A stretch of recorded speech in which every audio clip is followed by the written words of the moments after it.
हुसैन साहब नाती थे मोहम्मद साहब के। बाकी जो उनका परिवार के संस्कार थे वो उन्होंने बच्चों को दिए, फातिमा को दिए, अली साहब को दिए और अपने नातियों को दिए। और उन्होंने झुकना नहीं सीखा, जुल्म के खिलाफ झुकना नहीं सीखा।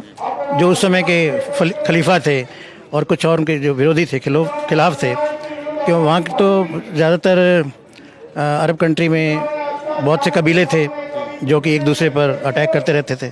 मोहम्मद साहब ने उनको ख़त्म किया, मिलाया सबको। मिलाने के बाद एक काबा कायम किया। और हुसैन साहब ने तो अपने परिवार पूरी ज़िंदगी किस चीज़ के लिए वार दी? ह्यूमैनिटी के लिए, अन्याय के खिलाफ। नहीं तो अन्याय के खिलाफ अगर नहीं करते तो ये मैसेज नहीं जाता। अब एक बच्चा पूरे वर्ल्ड में जानता है हुसैन साहब को, उनकी कुर्बानी को।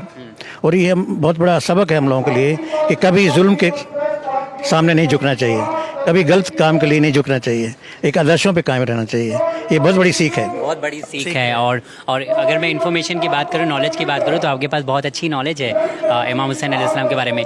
तो आपको कब ऐसा लगा और कब पता चला इमाम हुसैन के बारे में? आपको कब पता चला कि आपने सोचा कि चलो पढ़ते हैं हम इमाम हुसैन अलैहिस्सलाम के बारे में? वैसे तो बचपन से ही कुछ सुनते आ रहे थे इनके बारे में, क्योंकि मैं पटना में 32 साल रहा हूँ।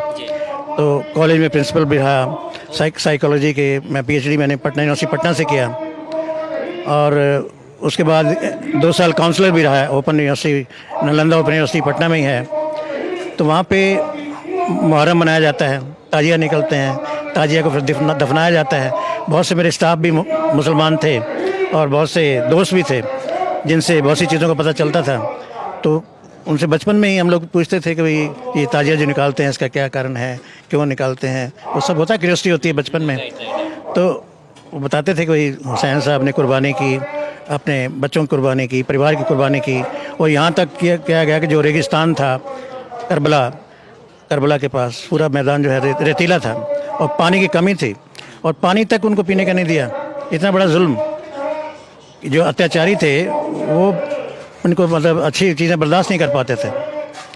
जो उस समय का खलीफा था या जो उसमें क्या नाम है, हाँ, तो वो काफ़ी अत्याचारी टाइप का था, पीने पाने वाला था। वो उसकी खिलाफत करते थे और वो उसको बर्दाश्त नहीं होता था, तो इन्होंने पूरे परिवार को ही ख़त्म कर दिया।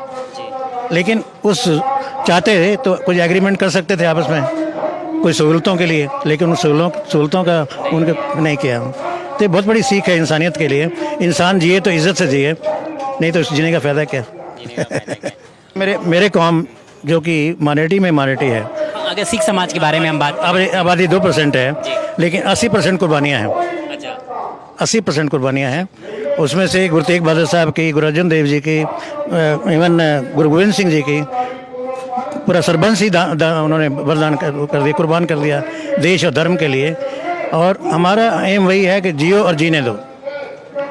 ये छोटी छोटी बातों पे डिफरेंसेस होते हैं, धर्म के आधार पर, जाति के आधार पर, और नफ़रत जो एक दूसरे को फैलाते हैं, वो सब नहीं होना चाहिए।